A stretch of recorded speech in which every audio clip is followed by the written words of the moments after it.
Hola, buenas tardes. ¿Qué tal? ¿Cómo está, doctora? Bienvenida. Hola, buenas tardes. ¿Cómo están ustedes? Bien. Bien, vamos a dar inicio a esta charla que tenemos prevista para hoy. Buenas tardes a todos, le damos la bienvenida y agradecemos a todos su participación. Mi nombre es Giselle Curtade, soy integrante de la Comisión de Capacitación del Colegio de Bioquímicos de Salta y continuando con el marco de las actividades por el mes del bioquímico, hoy tendremos la charla Cuando los cromosomas cuentan historias. La charla del día de hoy está a cargo de la doctora Mónica Nazar, bioquímica, especialista en genética, diplomada en pericias judiciales, perito de oficio del Poder Judicial de Salta y perito de parte. Actualmente se desempeña como supervisora del programa de bioquímica del Ministerio de Salud Pública de Salta. Agradecemos a la doctora por compartir con nosotros sus conocimientos y en nombre en nombre del Colegio de Bioquímicos de Salta, extendemos también el agradecimiento a todos los que se encuentran conectados para poder escuchar esta charla. Les dejo en compañía de la doctora y espero que podamos disfrutar todos esta conversación. Muchas gracias y bienvenida, doctora. Muchas gracias a vos, doctora. Y bueno, antes que nada agradecerle al colegio, a las autoridades por esta invitación y a todos los participantes por estar presentes hoy aquí. Cuando vos me digas compartimos, a ver, acá, Cuando quiera, doctora, puede compartir pantalla. bueno, a ver ahí si sale.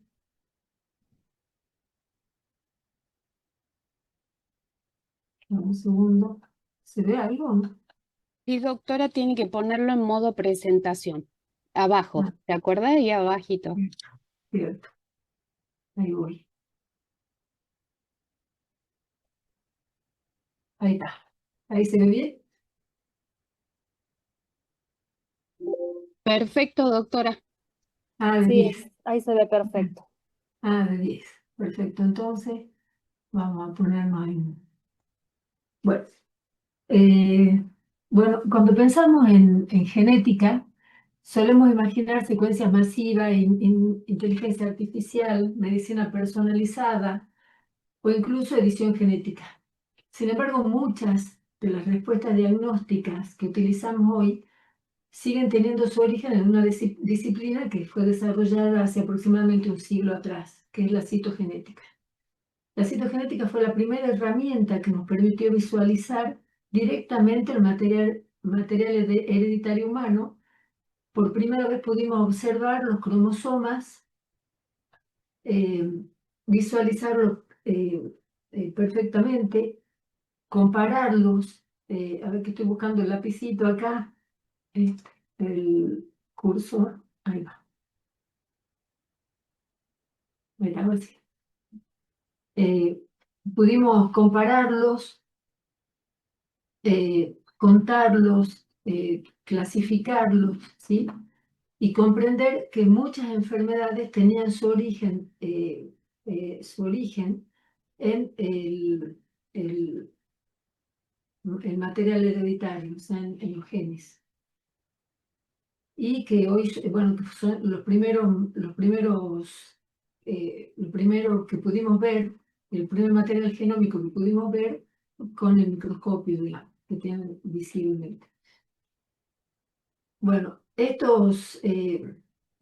o sea, hoy yo quiero invitarlos, a todos me gustaría invitarlos a pasar, o sea, a recorrer ese camino de los conceptos de la herencia hasta las herramientas que tenemos en la actualidad y que incluso que, bueno, podemos analizar y que incluso se pueden modificar, que es el genoma humano, porque detrás de cada cromosoma hay una información biológica y detrás de cada resultado hay una persona, una familia y una historia para contar, digamos. Eh, Antes que nada, quería compartir con ustedes los objetivos de esta charla con la finalidad de ofrecerles una visión integradora de la citogenética humana y de su papel dentro del diagnóstico actual. Y para eso vamos a revisar los conceptos fundamentales, las principales alteraciones cromosómicas, las herramientas diagnósticas disponibles, sus ventajas y limitaciones y cómo se complementan con las técnicas moleculares modernas. Y espero que al final de la charla puedan contestarse la pregunta de qué puede aportar hoy la citogenética al laboratorio y al diagnóstico de nuestros pacientes. ¿Qué imaginamos cuando hablamos de genética?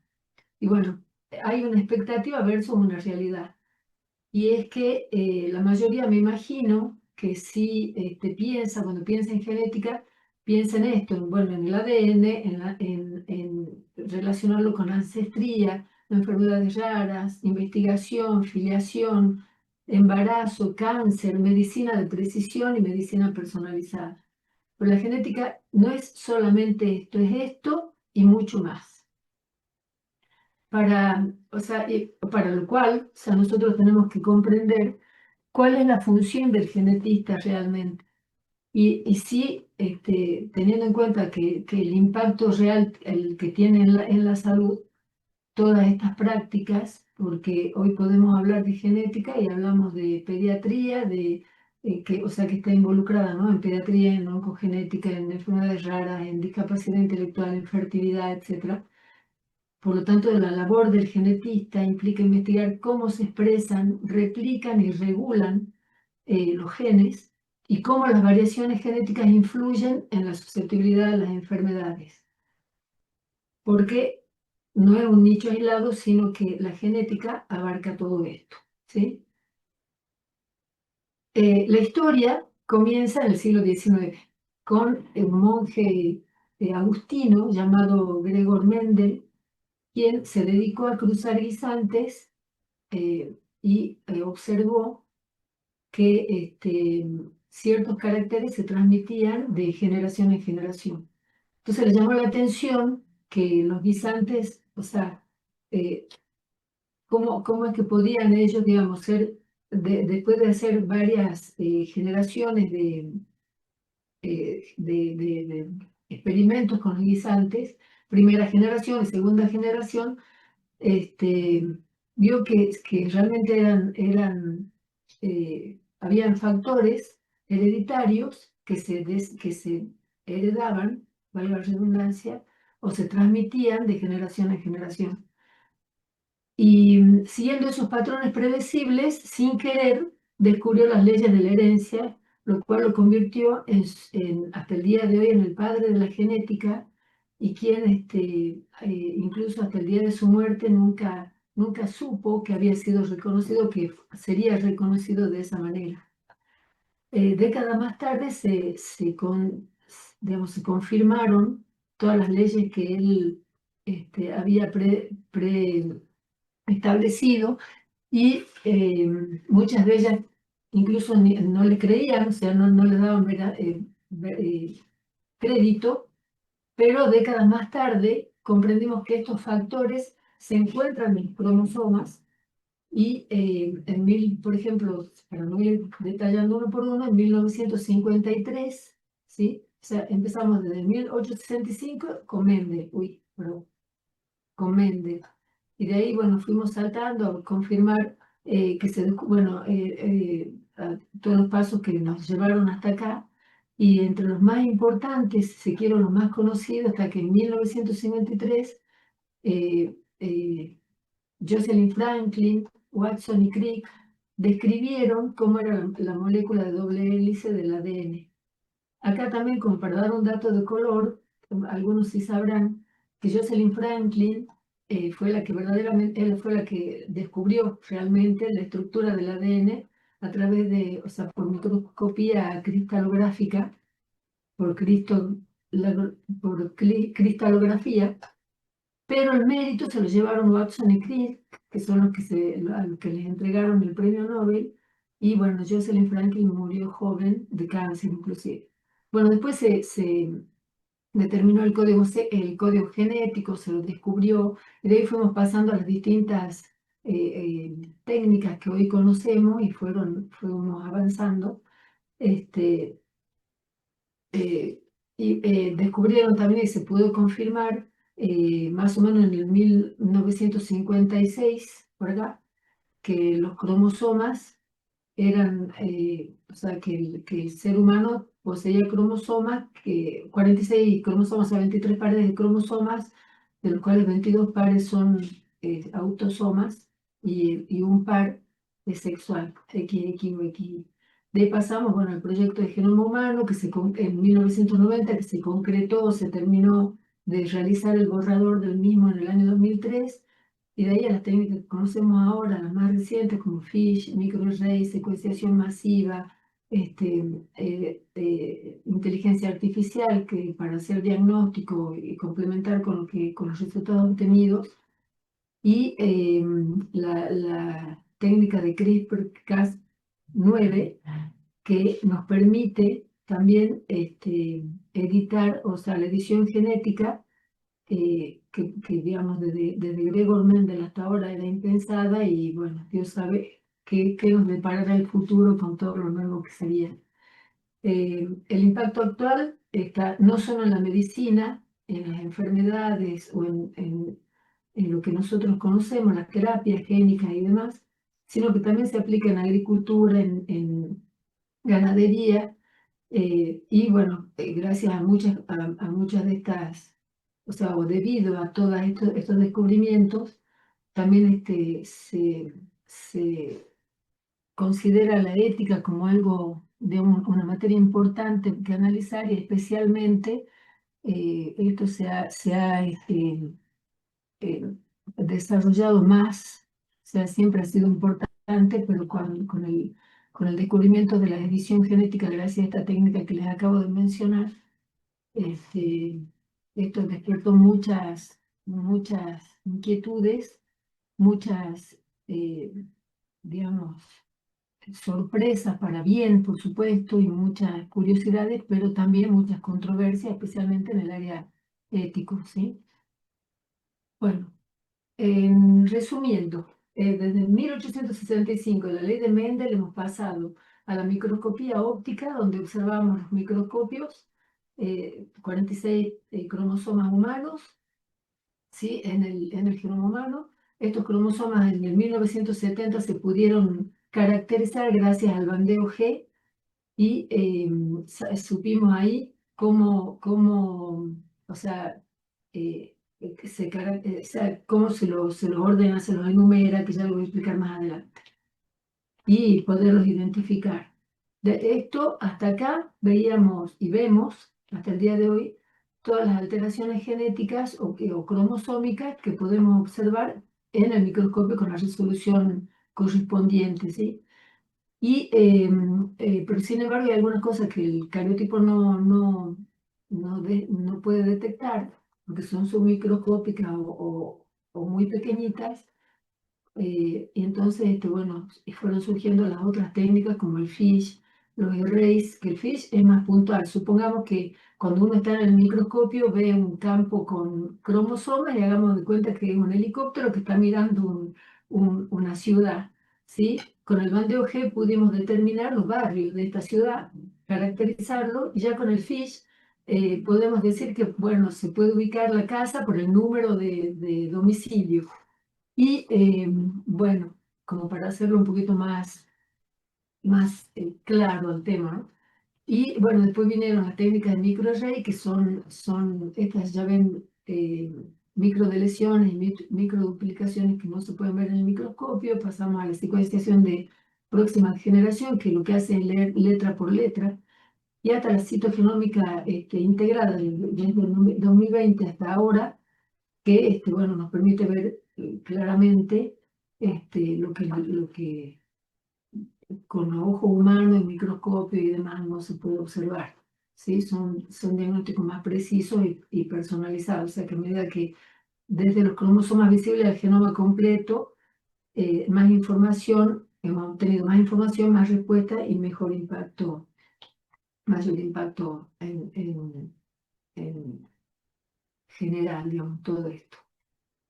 Eh, o sea, eh, hacer un poquito más claro, para saber cómo funciona la genética, yo hace muchos años había leído un libro de genética que contaba esto de que, os decía de que la herencia genética funciona como si fuera un sistema de archivo culinario, ¿sí? Donde el genoma es la gran biblioteca, digamos, donde están todos los libros de cocina, ¿sí? Cada libro representaría el cromosoma, que es un libro de cocina específico, pero que heredamos pares homólogos, uno de la mamá y uno del papá, con una edición diferente en cada uno, o sea, una edición de la mamá y una edición del papá. La receta específica, o sea, específica para cada rasgo es la que representaría el gen, que es donde está, digamos, el rasgo de cada uno, ¿sí? El que transmite cada progenitor. Y la ubicación exacta o la página del libro sería el locus. Ahora, el alelo son las variantes de la receta. O sea, supongamos que el papá tiene la receta de, no sé, de pollo a la cacerola con pimienta, mientras que la mamá tiene un pollo a la cacerola pero sin pimienta.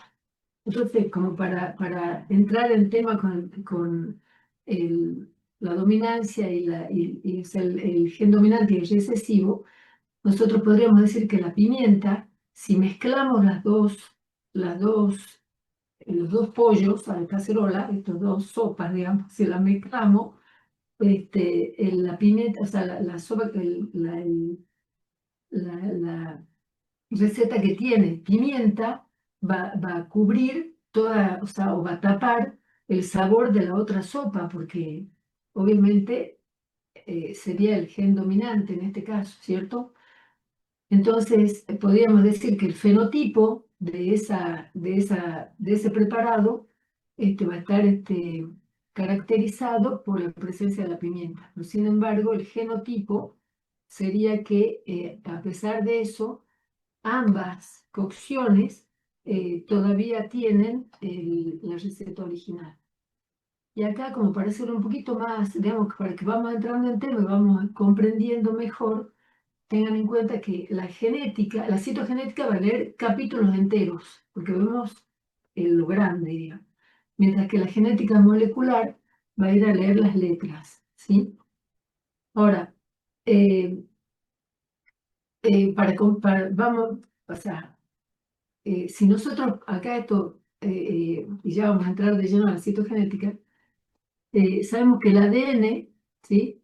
Está compuesto por o sea, se supone que el 3% del ADN codifica, o sea, tiene genes. El 3% de todo el ADN, el 3% aproximadamente, codifica proteína, o sea, son los genes que contiene el ADN. Es decir, que por mucho tiempo se sostuvo que el ADN, o sea, el 98% de la molécula, que es el ácido nucleico, contiene instrucciones genéticas, pero solo un 3%, y el resto era ADN basura, o junk DNA, que es como lo llamó un genetista chino, que lo denominó como ADN basura. Después, bueno, se pudo ver de que esto no es tan así, ¿sí? Con el descubrimiento del genoma humano y todo lo demás. Nosotros acá, como para tener en cuenta algunas cosas, entre nosotros compartimos el 99,9% de nuestro ADN. Con los chimpancés compartimos un 98,8%. Estas son curiosidades que, bueno, como para tener en cuenta, ¿no? Para saber, conocer. Y que todo nuestro ADN, en todo nuestro cuerpo, en cada célula del cuerpo, sabemos que en el núcleo se encuentra el ADN, y si lo desenrolláramos de ahí, tendríamos 2 metros o sea, mide aproximadamente 2 metros, ¿sí? Y teniendo en cuenta que si desenrolláramos todo el ADN de todo el cuerpo, ¿sí? Tendríamos 100.000 millones de kilómetros que nos podrían llevar de aquí al Sol y de vuelta. O sea, podríamos ir con un hilo un hilo de eh, una hebra de ADN, digamos, y de vuelta varias veces, ¿sí? Bueno, son curiosidades que no sé si tienen mucho sentido ahora. Pero bueno, esto para entrar un poquito en lo importante que es que mientras, o sea, cómo se organiza el material genético en el cuerpo humano, en el cuerpo humano, que durante la división celular cuando alcanza su mayor grado de condensación, es cuando nosotros podemos observar el cromosoma y que está compuesto por un brazo corto, el brazo largo, unido por un centrómetro en la región de unión de las cromátidas hermanas, que son estas, y tiene unas cápsulas o unos protectores en las extremidades que son los telómeros, que si los tuviéramos que comparar con algo, podríamos decir que son como si fueran los plastiquitos que tienen los cordones de la zapatilla, para que esto no se desate, digamos. Tiene que ver con la longevidad, mientras más se conserva mejor, menos envejecemos, digamos, y representan entonces, o sea, entramos aquí y les cuento esto, porque nosotros para poderlos ver en el microscopio y hacer el cariotipado necesitamos que estén los cromosomas en este estado de condensación máxima para poderlo observar, ¿sí? El cariotipo sería entonces la representación ordenada de estos cromosomas del individuo y vamos a tener que en el microscopio los vemos así de esta manera. Digamos, en años anteriores, hace muchos años, lo que se hacía era se le sacaba una foto, se lo iba recortando uno por uno y se armaba esto que sería la infografía de los cromosomas. Bueno, hoy en día ya no, pero bueno, para que, o sea, no es que uno lo vea así, obviamente. Esta organización cromosómica, que es la que transformamos, o sea, hace que nosotros podamos transformar una metafase en diagnóstico, ¿sí? En un laboratorio de citogenética, o sea, la rutina, digamos, tenemos el citogenética convencional, que son el estudio del cariotipado, o la citogenética molecular, que sería el estudio del FISH. ¿Cómo obtenemos un cariotipo? Bueno, antes que nada, se toma la muestra del paciente con heparina como anticoagulante. A esto se lo cultiva en un medio de cultivo específico para provocar el crecimiento y la división de las células.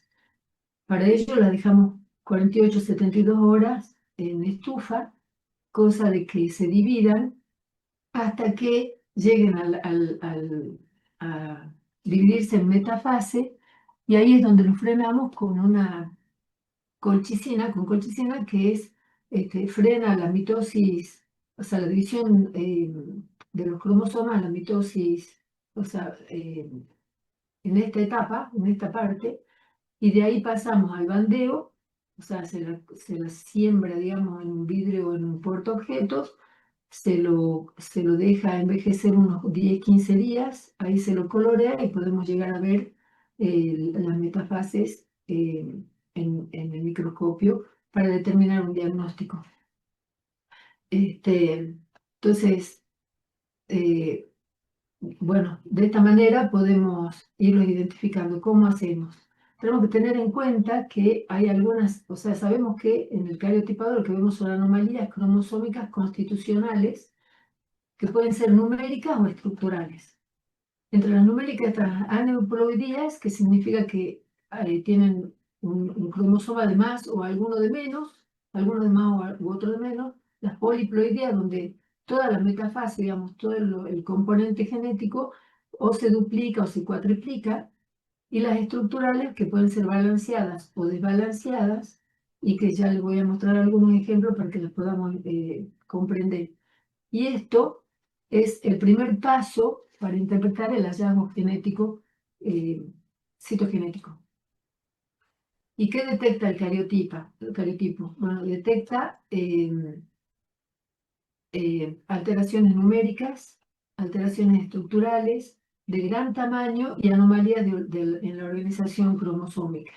Algunos ejemplos son, por ejemplo, la trisomía 21, que es lo que conocemos como síndrome de Down, donde tenemos, en vez de 46 cromosomas, tenemos 47, incluido el par sexual, donde este cromosoma de más, este 21 de más, vendría a ser un capítulo de más, utilizando la analogía de la biblioteca, que bueno, sería responsable de todo lo que la clínica y el fenotipo que le provoca al paciente con esta afección. Bueno, podemos tener alteraciones como estas translocaciones recíprocas que pueden o no ser eh, dar o sea, provocar pueden ser o no, digamos, el portador podría ser sano en algunos casos y en otros, bueno, pueden ser transmitidas a la descendencia, ¿no? Cualquiera de estas. De lesiones, que es cuando se pierde parte del material genético, inversiones, cuando uno de los dos cromosomas se le despega un pedacito del un segmento del cromosoma y o sea, es como que se sale, se da la vuelta, es como si rotara 180 grados y se vuelve a insertar en el mismo lugar. Entonces vamos a tener, como en este caso, el cromosoma 3, un cromosoma normal y el otro que está invertido. Esto va a estar al revés, ¿sí? Después puede ser una duplicación, donde un segmento del cromosoma se duplica, como lo dice, y tenemos uno más largo, o un cromosoma en anillo, como por ejemplo en este caso el cromosoma 14, que uno está normal y el otro es como que se ha fusionado, o sea, se ha enrollado y se pegó se pegaron los extremos del cromosoma. Entonces, el cariotipo es una herramienta poderosa para detectar alteraciones cromosómicas de gran tamaño y ordenamientos estructurales, y sigue siendo fundamental en muchas situaciones clínicas y en el asesoramiento genético, ¿sí? Y con un simple vistazo el cariotipo nos permite identificar la estructura base, si estas estructuras están intactas o no, o si hay alteraciones a simple vista. Y lo verdaderamente interesante es que de todo esto, que los cromosomas no son bloques, ay, me fui, ¿dónde estoy? No sé qué toqué. No son bloques estáticos, sino que están permanentemente, digamos, cambiando, ¿no? Son dinámicos y bastante frágiles por sí, ¿cierto? Algunos ejemplos de anomalías constitucionales, es decir, que son heredadas de padres a hijos. Tenemos el síndrome de Down, que les mencionaba recién, con una trisomía del cromosoma 21. El síndrome de Turner, donde tenemos 45 cromosomas porque se da en mujeres, falta un cromosoma X, ¿sí? Y las características que tiene es que está asociado a baja talla, digenesia gonadal, infertilidad. Contrariamente, bueno, por ejemplo, al síndrome de Klinefelter, que tiene un cromosoma más, son varones con un cromosoma X de más, con alta talla, ¿sí? También infertilidad y algunas dificultades de aprendizaje. El síndrome de Edwards, con un cromosoma 18 de más, y está asociado a malformaciones múltiples y alta morbimortalidad. O sea que detrás de cada cariotipo hay una historia clínica, hay una familia y decisiones que acompañar, ¿sí? O sea, obviamente son todos cariotipos patológicos. Cuando el laboratorio, o sea, aquí les voy a mostrar un caso clínico común, digamos, bastante más común de lo que uno cree, donde se podría, digamos, podríamos como resolver abortos recurrentes. En este caso, tenemos una pareja aparentemente sana, sin antecedentes familiares, con un cariotipo previo normal, ecografía ginecológica normal, estudios hormonales normales, no tienen enfermedades crónicas. eh, bueno, se le hace todos los estudios habituales y daban normales o negativos, pero sin embargo, ellos reportan eh, 3 abortos espontáneos consecutivos, o sea, 3 pérdidas, sin motivo aparente. Entonces, a pesar de que los estudios realizados a pesar de los estudios realizados, no tienen respuesta, no hay explicación. Entonces, ¿qué estudios se haría? O sea, ¿qué solicitarían ustedes para esto?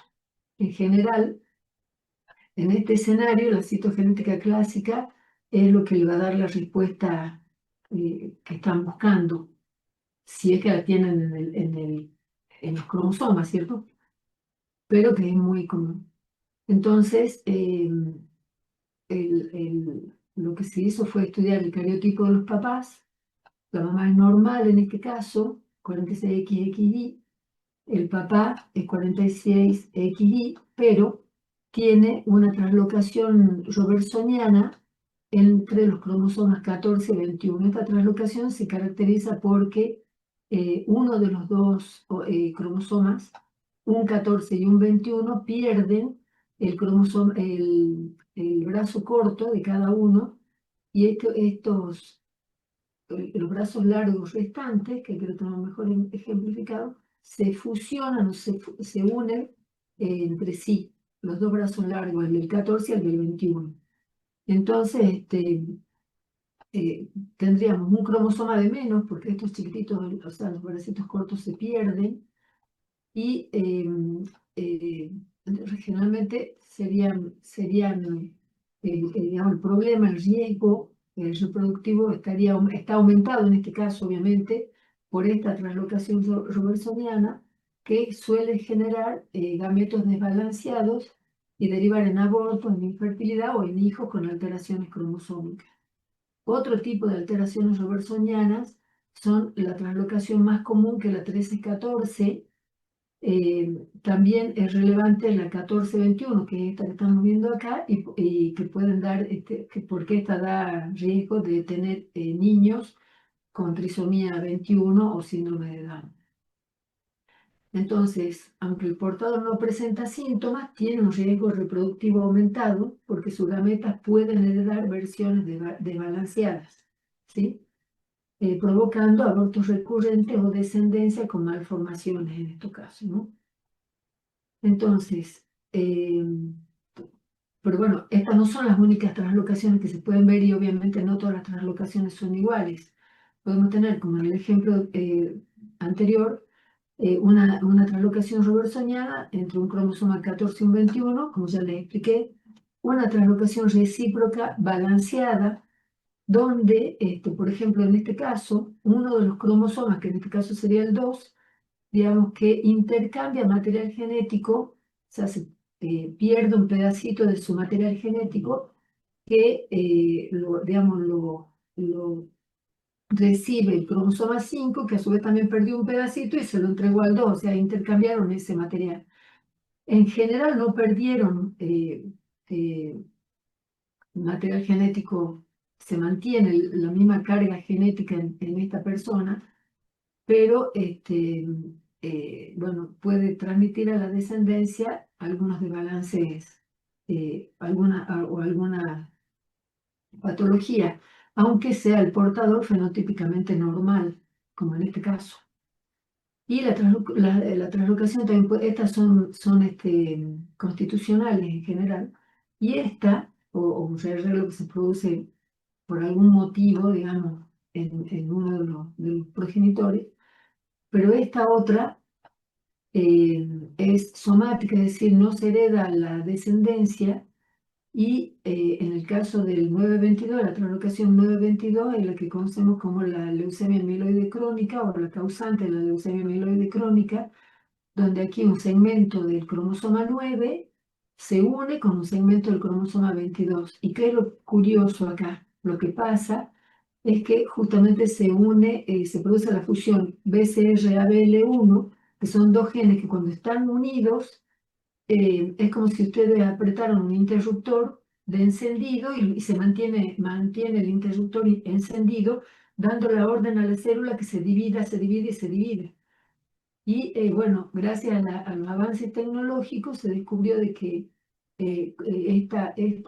estos genes producen tirosinas quinasas que hoy pueden, una enfermedad que antes era letal, hoy puede, digamos, se le puede cambiar el curso de la historia, de esa historia, de esa enfermedad, porque con una simple pastillita o sea, como tratamiento para inhibir esa tirosina quinasa, pueden revertir el cuadro, ¿no? La enfermedad. Ahora, ¿qué no detecta el cariotipo? Porque dijimos que hay muchas patologías, o sea, muchas alteraciones que sí vemos por el microscopio según la resolución que tienen, ¿verdad? Y si hay algo que la genética nos enseña, es que ninguna técnica es perfecta. El cariotipo es extraordinariamente útil para visualizar alteraciones cromosómicas grandes. Sin embargo, tiene sus límites. Su resolución, por ejemplo, para ver el cromosoma completo, lo podemos ver con un tamaño de 5 a 10 megabases. Eso significa que muchas alteraciones más pequeñas simplemente se van a escapar de nuestra mirada, no la vamos a poder ver. Eh, entonces tenemos varios niveles. Cuando este tamaño, digamos, de las deleciones o de las pérdidas o ganancias que pueda tener un cromosoma está dentro de o sea, menos de 5 megabases y hasta no menos de una, ¿sí? Estamos en un nivel de bandeo que se pueden observar por microscopio. Después hay algunas alteraciones o lesiones que son mucho más invisibles o menos visibles al microscopio convencional, al cariotipo convencional, y por lo tanto, por ejemplo, en el caso de la 922 que habíamos visto recién, se forma el cromosoma Filadelfia, que literalmente es más chiquitito que el cromosoma Y, y muchas veces si el operador no tiene el ojo bien avisado, es muy difícil que pueda verlo o que lo pueda encontrar, porque acuérdense que no lo vemos ordenadito, está mezclado. Entonces, para eso tenemos que ir a otros niveles, a otras técnicas que son un poquito más específicas, bastante más específicas, y que ven, o sea, pueden detectar todas estas anomalías en una resolución muchísimo más, mucho más, es como si agrandáramos la lupa, se acercan mucho más a alteraciones más pequeñas que no podemos ver. Por ejemplo, bueno, esta sería la submicroscópica, y acá a un nivel molecular, donde tenemos menos de una kilobase, por supuesto que no se puede observar en el microscopio, ¿sí? Entonces, el cariotipo no detecta microlesiones, microduplicaciones, variantes de copias de nudo de copias pequeños, o sea, pequeñitas, variantes puntuales, ¿sí? Como el cambio de una letra en el genoma, o alteraciones epigenéticas como metilación, impronta y otras modificaciones que no se evalúan, ¿sí? ¿Esto qué significa? ¿O cuál es la conclusión a la que llegamos? Que un resultado normal no siempre significa ausencia de enfermedad. Muchas veces significa que debemos utilizar otra herramienta, ¿sí? Para ello, y eso ya nos llevaría, digamos, al campo de la citogenómica, donde pasamos de la citogenética y la citogenética molecular, cariotipo, que ve el barrio completo, o las casas, qué sé yo, y acá el FISH, que bueno, va más directamente, o sea, va o sea, si uno sabe qué es lo que está buscando, sencillamente con el FISH se busca puntualmente eso que estamos sospechando, ¿sí? Y si no, ya se va a la citogenómica, que más avanzada, que serían, por ejemplo, los microarrays, que detectan microdeleciones, microduplicaciones y variantes numéricas, o copias numéricas mucho más pequeñitas, o el secuenciación de próxima generación, que ya estamos hablando de nivel molecular, donde se observan variantes puntuales, digamos que ven letra por letra, pequeñas inserciones o deleciones, se pueden hacer paneles génicos y analizar tanto el exoma como el genoma. Y cada técnica va ampliando la mirada nuestra, ¿sí? Pero ninguna reemplaza a la anterior, sino que, claro, no la reemplaza, en realidad se complementa. Ahora, ¿qué es el FISH? Vamos a entrar un poquito más en tema. El FISH es hibridación in situ fluorescente. Lo que hacemos acá es marcar con fluorocromos sondas, ¿sí? Introducimos sondas marcadas en el área donde queremos identificar eh, la anomalía, lo que después se la somete a denaturalización para obtener las ondas, para, bueno, separar las hebras y poderlas después hibridar, es decir, multiplicarlas. Se hacen lavados rigurosos para eliminar lo que, digamos, lo que no nos sirve, lo que no nos interesa ver. De ahí detectamos en el microscopio de fluorescencia la anomalía, ya la vamos a mirar, la vamos a ver ahí, y la vamos a interpretar conforme a imágenes similares a esta, donde una de las ondas que hemos marcado acá es de color rojo y la otra es de color verde, que estarían presentes en los cromosomas, digamos, cuando están normales, pero cuando estas están o fusionadas o están o se han perdido. Bueno, si están juntas vamos a ver un color amarillo, si alguna se lesionó, vamos a ver que de los dos cromosomas homólogos vamos a ver que uno no está, sencillamente no está, no aparece. Y bueno, si está duplicada se ve doble señal, etcétera. Entonces, ¿qué va a permitir el FISH? Va a permitir detectar microdeleciones y microduplicaciones que dijimos que con la citogenética convencional no las podemos ver, identificar reordenamientos cromosómicos, determinar el número de copias génicas, ¿sí? Localizar genes o regiones específicas y también estudiar mosaicismos. Por lo tanto, las características clave que tiene el FISH es que es más específico, va dirigido a una secuencia definida, es sensible porque detecta alteraciones no visibles en el bandeo convencional, es directa, visualiza la alteración en su contexto cromosómico y es versátil, se puede aplicar tanto en metafase como en interfase, como en este caso, ¿sí? Es decir, completamente complementa, mejor dicho, al cariotipo convencional y permite responder preguntas que el bandeo por sí solo no puede resolver. ¿Dónde se aplican estas técnicas? O sea, ¿dónde utilizamos el FISH? Bueno, es muy utilizado en oncohematología. Acá con el FISH podemos confirmar una leucemia mieloide crónica causada por esta fusión de BCR-ABL, que era la translocación 922, enfermedades linfoproliferativas agudas, rearreglos de leucemia mieloide eh, eh, eh, en el cáncer de mama, el HER2 también es muy importante, tenemos esta técnica. Se hace diagnósticos prenatales, microdeleciones y microduplicaciones como el 22Q, el 7Q, el 15Q, bueno, mosaicismos, confirmación diagnóstica de hallazgos sospechosos en el cariotipo, eh, esos ordenamientos específicos como translocaciones balanceadas o no, inversiones y translocaciones crípticas, que es decir, que no se ven en el microscopio, en el cariotipado, ¿no? Y por lo tanto es muy poderosa siempre y cuando sepamos exactamente qué estamos buscando. Si el cariotipo nos permite recorrer las ciudades de arriba, el FISH nos lleva directamente a la dirección que queremos investigar. Es una herramienta complementaria, rápida, sensible y altamente específica y clave en el diagnóstico moderno. Y ahora esto nos conduce al segundo caso clínico que les quería presentar, donde hay un paciente, comúnmente que teníamos un paciente de, por ejemplo, 52 años, clínica de fatiga y esplenomegalia, un laboratorio de 125.000 leucocitos, con desviación a la izquierda, una fuerte sospecha de leucemia mieloide crónica, ¿sí? Por el hemograma.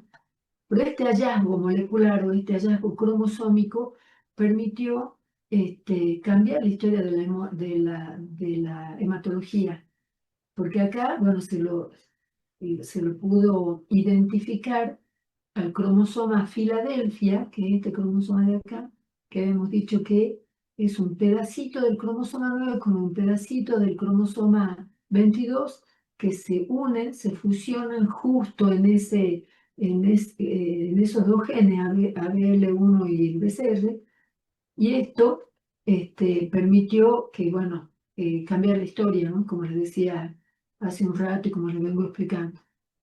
Es una translocación recíproca adquirida, no heredada, ¿sí? Y fue el primer biomarcador cromosómico directamente asociado a un cáncer específico, lo que también dio origen, digamos, a la oncología molecular, o sea, dio pie para que entremos en ese tema, ¿sí?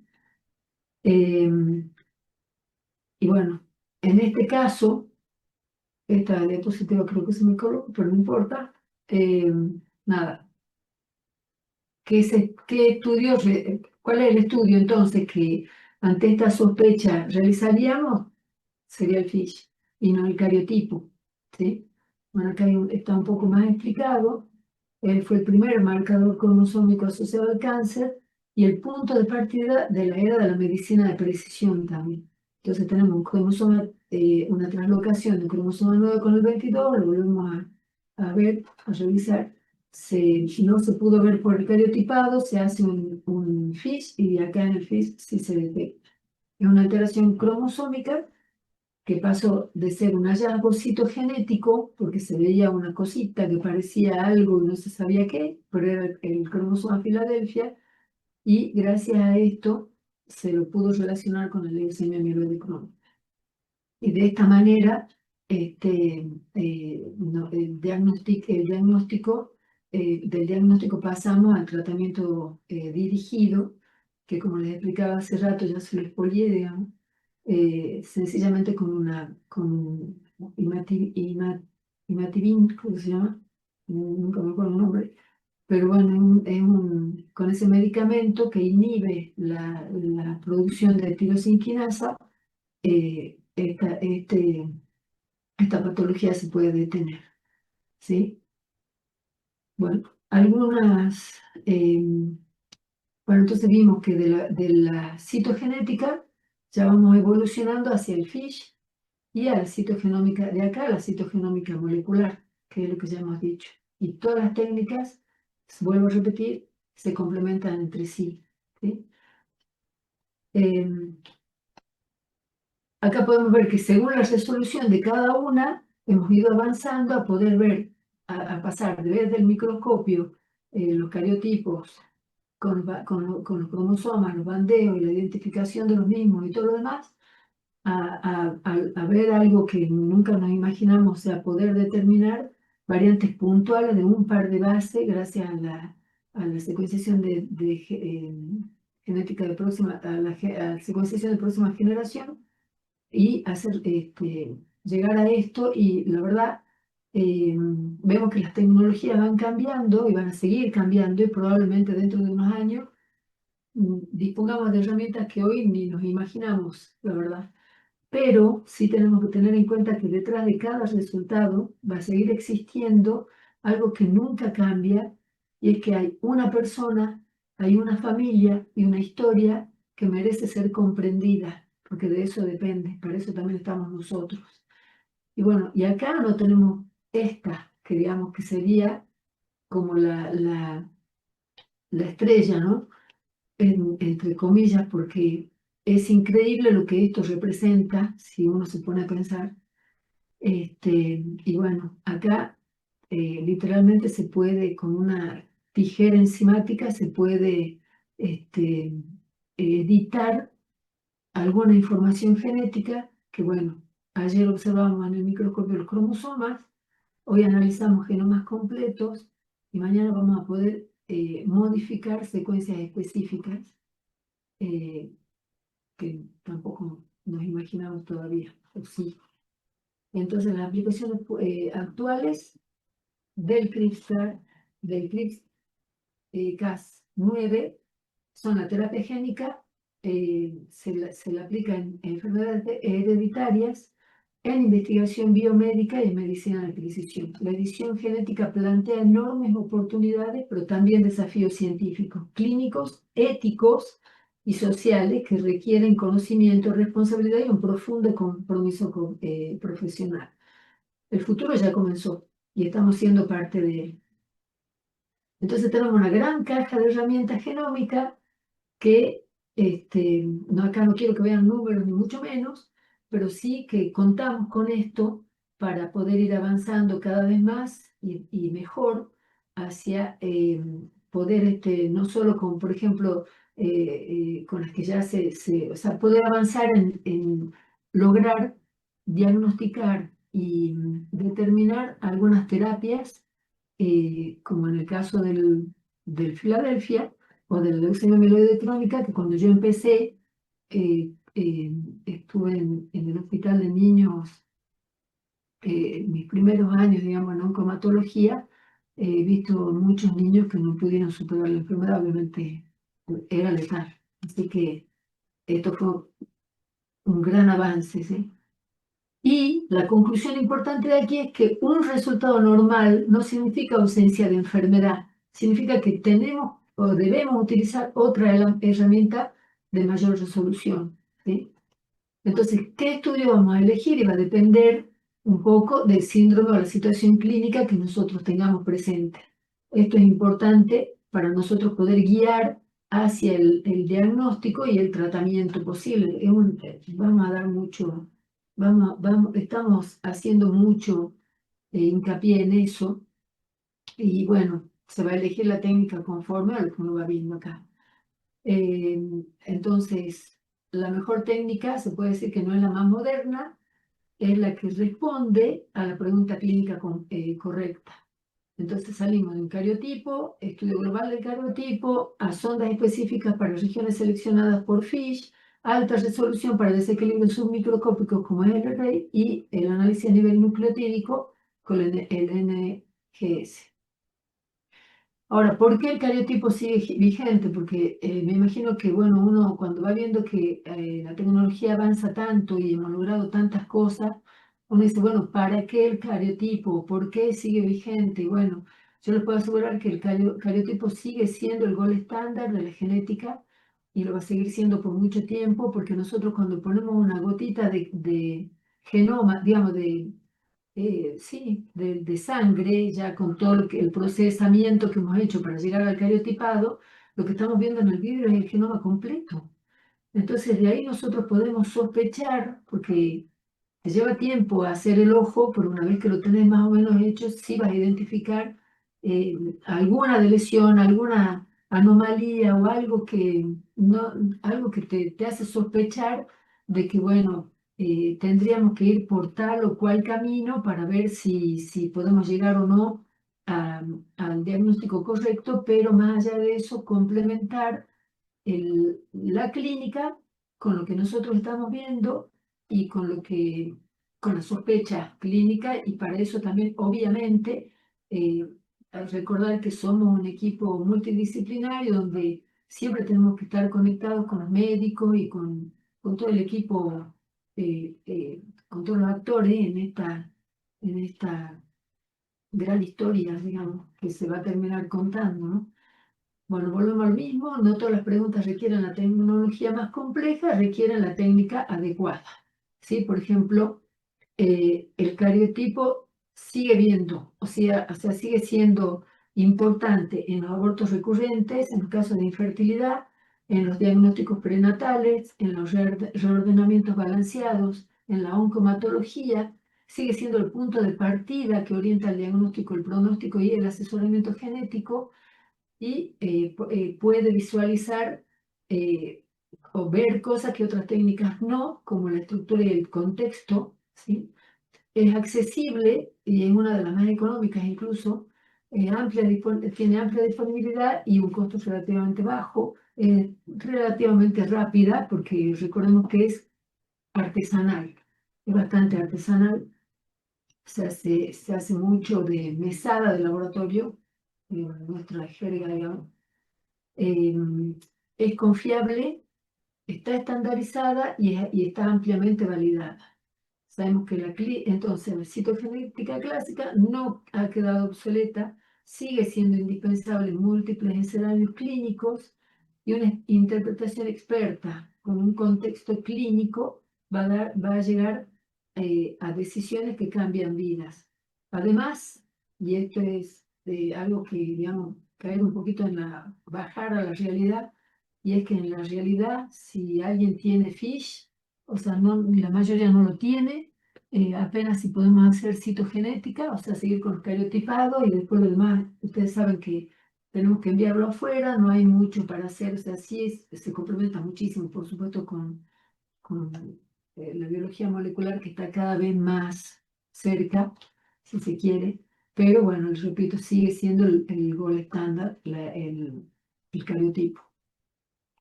Y nada, dentro de poco creo que va a ser una práctica cotidiana y el desafío va a ser decidir si queremos observar esa transformación o formar parte de ella como bioquímicos, ¿no? Que me parece que es importante. Ojalá que muchos se sumen. Entonces, el rol del bioquímico aquí es la indicación, o sea, comprender la pregunta clínica y elegir el estudio más apropiado, ¿sí? Asegurar estándares de calidad en cada etapa, preanalítica, analítica y postanalítica. A eso estamos acostumbrados. Analizar los resultados en el contexto clínico, conocer las limitaciones de cada técnica, comunicar hallazgos de forma clara, precisa y orientada a la toma de decisiones, acompañar al equipo de salud y al paciente en la comprensión del resultado y de sus implicancias y seguir capacitándonos permanentemente porque la genética evoluciona, como todo. La formación permanente para ofrecer respuesta de calidad es fundamental porque nosotros somos un nexo, nosotros los profesionales somos el nexo entre el laboratorio y el paciente, donde aportamos ciencia, rigor y empatía, o lo deberíamos hacer, y nuestro trabajo va más allá del laboratorio y contribuimos a diagnósticos precisos, de decisiones informadas y mejor calidad de vida, a mejorar vidas, digamos. Y bueno, ya finalizando, nada, decirle que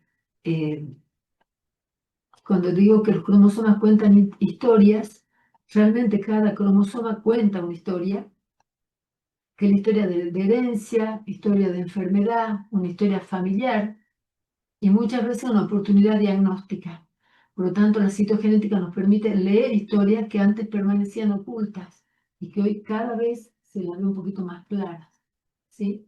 O sea, las tecnologías pueden seguir cambiando, eso ya lo sabemos, la genética va a seguir evolucionando, también lo sabemos, pero en nosotros también está poder si tenemos en cuenta que detrás de cada cromosoma hay una persona, detrás de esa persona hay familia, y detrás de esa familia historias, mejor dicho, detrás de cada resultado, bueno, nada, eh, valorar eso y seguir haciendo lo que hacemos y cada vez con más énfasis, con más ganas, estudiando mucho porque esto no recién empieza, no es del futuro, esto ya está acá y bueno, ojalá que seamos cada vez más los que estemos interesados en esta ciencia que es tan linda. Y bueno, nada, agradecerles nuevamente, trabajar con responsabilidad ética como siempre. Y nada, estoy abierta a preguntas, dudas, lo que quieran, este, si les quedó alguna cosa para preguntar, acá estoy. Gracias. Muchas gracias, doctora, por su charla. La verdad que muy interesante cuando uno no está tan inmerso en esa área, qué bien que hace volver a escuchar, volver a entender. Por ahí algunas veces cuando recibimos pedidos en el laboratorio o cuando nos consultan sobre distintas técnicas, entender por qué consultan sobre una técnica y no sobre otra, por ejemplo. Así que me parece muy valioso todo lo que nos dio como conocimientos esta noche.